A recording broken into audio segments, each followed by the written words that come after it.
କିଛି ପିଲାଙ୍କର ନଖ କାମୁଡିବା ଅଭ୍ୟାସ ଥାଏ, ଅର୍ଥାତ୍ ଆଙ୍ଗୁଳିର ନଖକୁ ଚୁବେଇବା ବା କାମୁଡିବାର ଅଭ୍ୟାସ ଥାଏ। କେବଳ ପିଲା କାହିଁକି, କିଛି ବଡ ଲୋକଙ୍କର ପିଲାବେଳୁ ମଧ୍ୟ ଏହି ଅଭ୍ୟାସଟି ରହିଯାଇଥାଏ। ଏହା ଏକ ବଦଭ୍ୟାସ ବା ସାଧାରଣ ମାନସିକ ସ୍ୱାସ୍ଥ୍ୟ ଜନିତ ସମସ୍ୟା ଅଟେ। ତେବେ ଜଣେ ଜଣେ ଏମିତି ଅଛନ୍ତି ଆଙ୍ଗୁଳିର ନଖକୁ କାମୁଡି କାମୁଡି ଆଙ୍ଗୁଳିରୁ ରକ୍ତ ବାହାରିବା ପର୍ଯ୍ୟନ୍ତ କାମୁଡିଥାନ୍ତି, ଯାହାକି ସେଥିରେ ତାଙ୍କୁ ଆତ୍ମସନ୍ତୋଷ ମିଳିଥାଏ। ଏହା ଏକ ମାନସିକ ସ୍ୱାସ୍ଥ୍ୟ ଜନିତ ସମସ୍ୟା।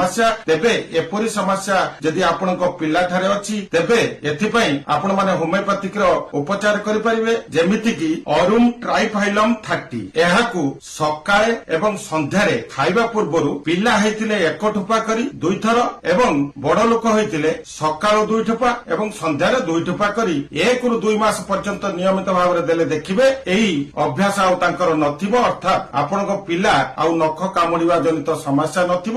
ଯଦି ବଡ ଲୋକ ହୋଇଥାନ୍ତି ସିଏ ମଧ୍ୟ ନଖ କାମୁଡିବାର ଅଭ୍ୟାସରୁ ବିରତ ରହିବେ।